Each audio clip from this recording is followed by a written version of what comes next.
இங்க நம்ம heroine hostel இருந்து வந்ததும் இங்க அப்பா கிட்ட லவ் மேட்டரை பத்தி சொல்றாங்க. ஆனா நம்ம ஹீரோ அனாதைங்கிறனால இங்க அப்பா வேணாம்னு சொல்லிடுறாரு. உடனே ஹீரோயினுமே கோச்சிட்டு திரும்ப ஹாஸ்டலுக்கே வந்துடுறாங்க. ஹீரோயினும் இங்க அப்பா சொன்னதை யோசிச்சுட்டு இருக்கும்போது அவங்களுக்கு உடம்பெல்லாம் என்னமோ மாதிரி ஆகி பிக்ஸ் வந்து கீழே விழுந்துடுறாங்க. கொஞ்ச நேரம் கழிச்சு ஹீரோக்குமே தெரிஞ்சு வேகமா ஹாஸ்பிட்டல் கூட்டு போறான். டாக்டருமே செக் பண்ணி பார்த்துட்டு ஹீரோயினுக்கு வித்தியாசமா ஒரு நோய் இருக்கிறதா சொல்றாங்க. அதாவது எப்படின்னா ஹீரோயினோட பாடி டெம்பரேச்சர் 28 டிகிரி செல்சியஸ்க்கு மேலேயும் கீழே இருந்தா அடுத்த 5 நிமிஷத்துலயே ஹீரோயின் இறந்து போயிருவாங்க.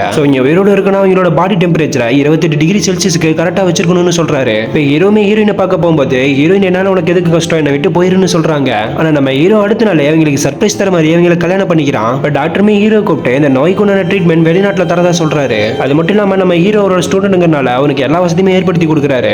ஹீரோமே வெளிநாடு வந்து ஹீரோயினுக்கு ட்ரீட்மெண்ட் பாக்குற இடத்துல டாக்டரா வேலைக்கு சேர்றான். இந்த பக்கம் நம்ம ஹீரோயினுக்கும் பக்கத்து வீட்லயே தமிழாளுங்க இருக்கனால ரொம்பவுமே வசதியா இருக்கு. ஆனா நம்ம ஹீரோயினுக்குமே வீட்ல இருந்தே போர் அடிச்சதுனால ஹீரோ கூட சேர்ந்து வேலைக்கு போறாங்க. இப்படி இருக்க ஹீரோக்கு நைட் ஷிஃப்ட்டும் ஹீரோயினுக்கும் டே ஷிஃப்ட்டும் போட்டுறாங்க.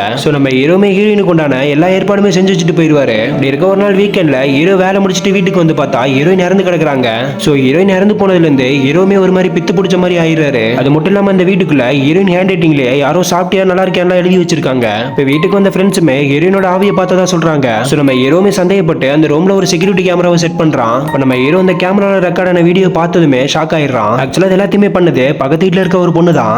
நம்ம ஹீரோ இங்க குடி வந்த அன்னைக்கு அந்த பொண்ணுக்கு ஹீரோ ரொம்ப பிடிச்சிருக்கும். அந்த பொண்ணுக்குமே ஹீரோயினுக்கு இருக்க நோய் தெரிஞ்சு ரூம் டெம்பரேச்சர் கம்மியா வச்சு ஹீரோயினை கொலை பண்ணிருப்பா. இந்த விஷயம் ஹீரோக்குமே தெரிஞ்சு அந்த பொண்ணை வீட்டுக்கு வர சொல்லி அந்த பொண்ணு வாயாலே சொல்ல வச்சு அவளை கொலை பண்ணிடுறான்.